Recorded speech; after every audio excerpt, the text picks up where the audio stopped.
سلام زي خبركم تخاتلتي بين تيفي نلومي ربع إسرات رستدالو حلتو زينات تيزلكم متسلخو كموترون نختكتاتلونا ندعدمكو بغدا من نتارس زينا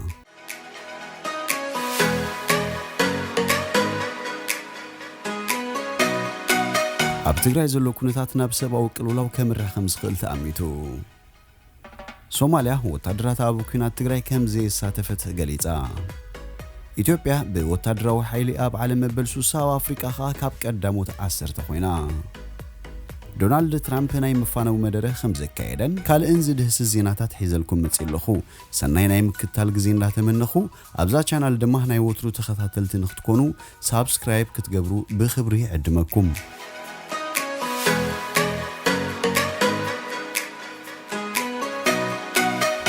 ኣብ ትግራይ ዘሎ ኩነታት ናብ ሰብኣዊ ቅልውላው ከምርሕ ከም ዝኽእል ተኣሚቱ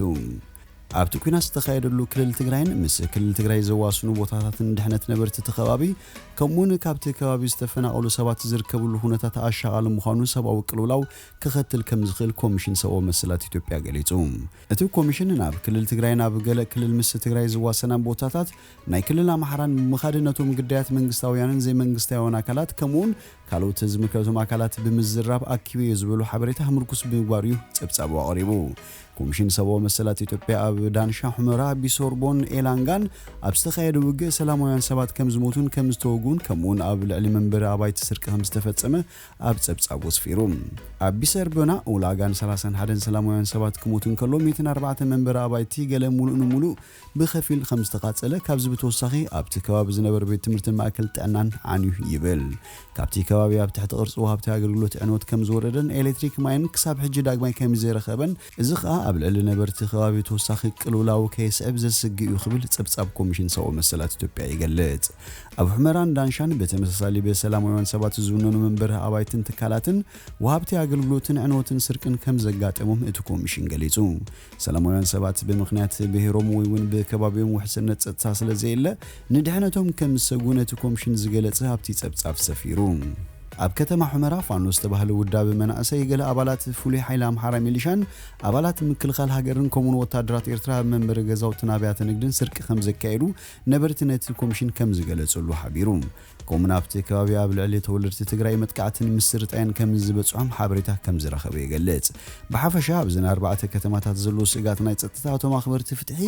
ናብ ምድብ ስርሖም ስለዘይተመለሱ ድሕነት ሰብ ምውሓስን ሰብኣዊ መሰላት ምኽባርን ኣጸጋሚ ኮይኑ ኣሎ ይብል ጸብጻብ ኮሚሽን ሰብኣዊ መሰላት ኢትዮጵያ ኮሚሽነር ኮሚሽን ሰብኣዊ መሰላት ኢትዮጵያ ዶክተር ዳንኤል በቀለ ኣብቲ ከባቢ ዘሎ ናይ ጸጥታ ኩነታት ኣብ ነበርቲ ትግራይ ይኹን ካብ ትግራይ ናብቶም ኣዋስንቲ ቦታታት ዝተፈናቀሉ ጠለባት ሰብኣዊ ሓገዛት ክውስኽ ህላዊዮም ኣብ ከቢድ ፈተነ ከኣቱ ምኽንያት ኮይኑሎ ኢሉ ኮሚሽነር ኮሚሽን ሰብኣዊ መሰላት ኢትዮጵያ ዶክተር ዳንኤል በቀለ ብምስዓብ እቶም በዚ ኩናት ዝተሃሰዩ ዝኾነ ሰብኣዊ ሓገዝ ከም ዘይረኸቡን እቶም ዝረኸቡ ኣዝዮም ውሕዳት ምዃኖምን ውሕድ ሰብኣዊ ሓገዛት ከም ዝተገበረሎም ብምግላጽ ኣብ ልዕሊ ሰላማውያን ሰባት በጽሑ ዘሎ ጉዳት በቶም ዝምልከቶም ኣካላት ቁልጡፍ ፍታሕ ዝጠልብን ኮላይን ኢሉ ኮሚሽን ሰብኣዊ መሰላት ኢትዮጵያ ኣብ ዝተወሰነ ቦታታት ድሕሪ ዝገበሩ ምዕዛብ ናብ ከተማ መቐለን ካልእ ቦታታት ናይ ትግራይ ብምኻድ ብምኽንያት እቲ ግጭት ዝተጣሓሱ ሰብኣዊ መሰላት ኣብ ምምርማር ከም ዝርከብን ስርሑ ሙሉእ ምስ ወደ ጸብጻቡ ከም ዘቕርብ ገሊጹ ይርከብ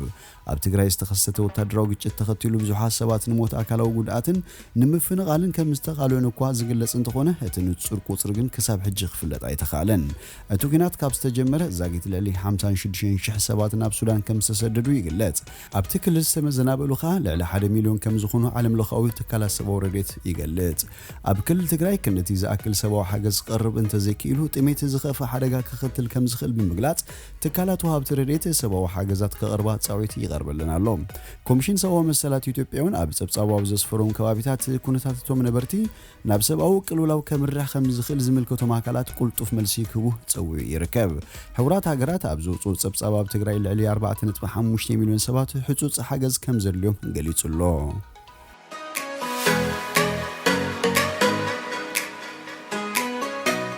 ሶማልያ ወታደራት ኣብ ኩናት ትግራይ ከም ዘይሳተፈት ገሊጻ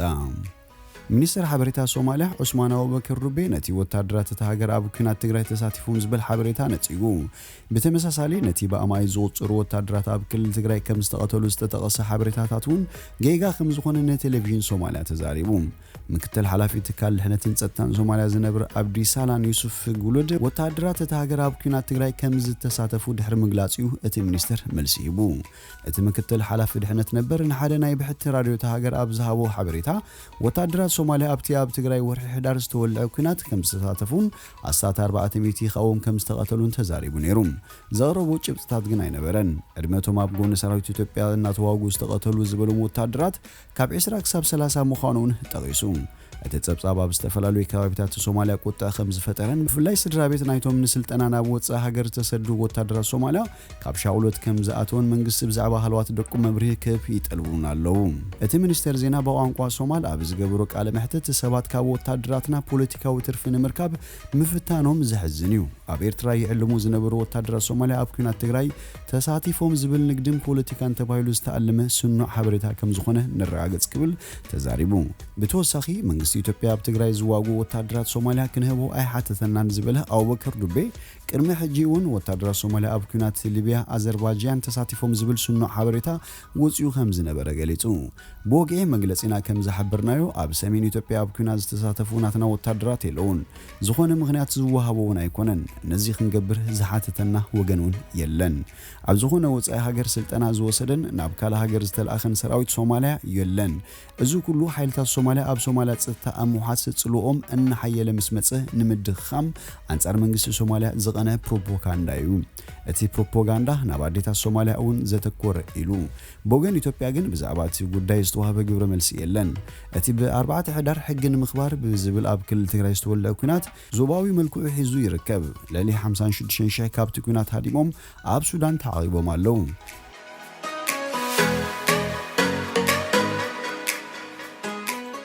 ኢትዮጵያ ብወታደራዊ ሓይሊ ኣብ ዓለም መበል 60 ኣብ ኣፍሪቃ ካብ ቀዳሞት 10 ኮይና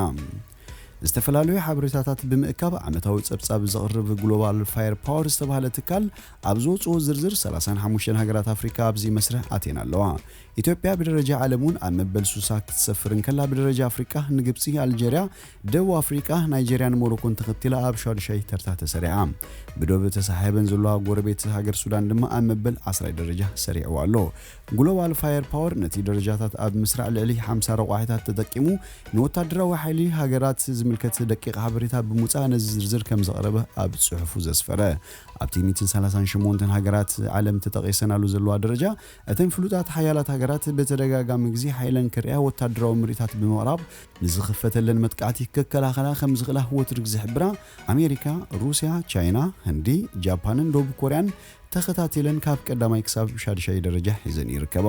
ብስልያውን ዕምቆት ወታደራት ትፍለጥ እስራኤል ኣብ ዝርዝር ኣያተወትን ሃገራት ኣፍሪካ ብዓለም ደረጃ ግብፂ ኣብ መበል 13 ኢትዮጵያ ኣብ መበል 60 ሱዳን ድማ ኣብ መበል 77 ተሰሪዐን ይርከባ ካብቶም ኣብ ግምት ዝኣተው ገለ ካብ ቀንዲ ረቋሒታት ሓይሊ ሰብን ወታደራዊ ዕጥቅን ምዃኖም ግሎባል ፋየር ፓወር ኣፍሊጡ ብዝሒ ህዝቢ ገንዘባዊ ዓቕሚ ቀረብን ኣቀማምጣ መሬቱን ካብቶም 50 ረቋሒታት ምዃኖም ገሊጹ ኣብቲ ዝወፅእ ጸብጻብ ኢትዮጵያ 108 ሚሊዮን ህዝብን ካብዚ ድማ 162,000 ብዝሕ ሰራዊት 24 ነፈርቲ ውግእ 8 ተዋግእቲ ሄሊኮፕተራት 365 ታንክታትን 130 ድራዕ ተሽከርከርትን ከም ዘለዋ ጠቂሱ ብዘይካዚ 480 ከበድቲ ብረታት 180 መተኮሲ ሮኬታት ከምኡን 35 ፎኩስቲ መዳፍዕን ትውንን በወታደራዊ ባጀት ከቀነን ከሎ ድማ ኢትዮጵያ ኣብ ዓመት 520 ሚሊዮን ዶላር ተጥፍእ እታ ኣብ ኣፍሪካ ዝሓየለትን ልዕሊ 104 ሚሊዮን ህዝቢ ዘለዋ ሃገረ ግብፂ ብወገና ብዝሕ ሰራዊታ ኣስታት 1 ሚሊዮን 930 ሺህ ክኾንን ከሎ 250 ነፈርቲ ውግእ 91 ተዋጋእቲ ሄሊኮፕተራት 3735 ታንክታትን ትውንን ኣብ ርእሲ እዚ ሰራዊት እቲ ሃገር 2200 ከበድቲ ብረታት ልዕሊ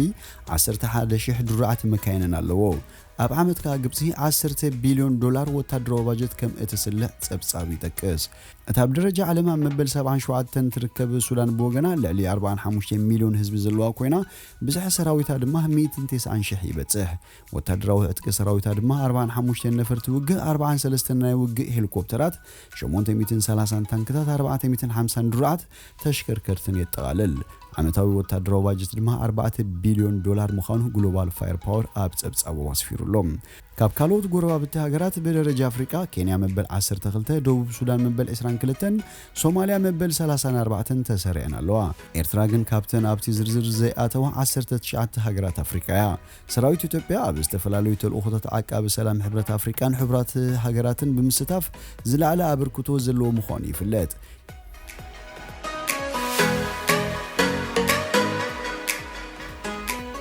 ዶናልድ ትራምፕ እቲ ክንገብሮ ኣለና ዝበልናዮ ገይርናዮ ኢና ብምባል ናይ መወዳእታ መፋነዊ መደረ ኣስሚዑ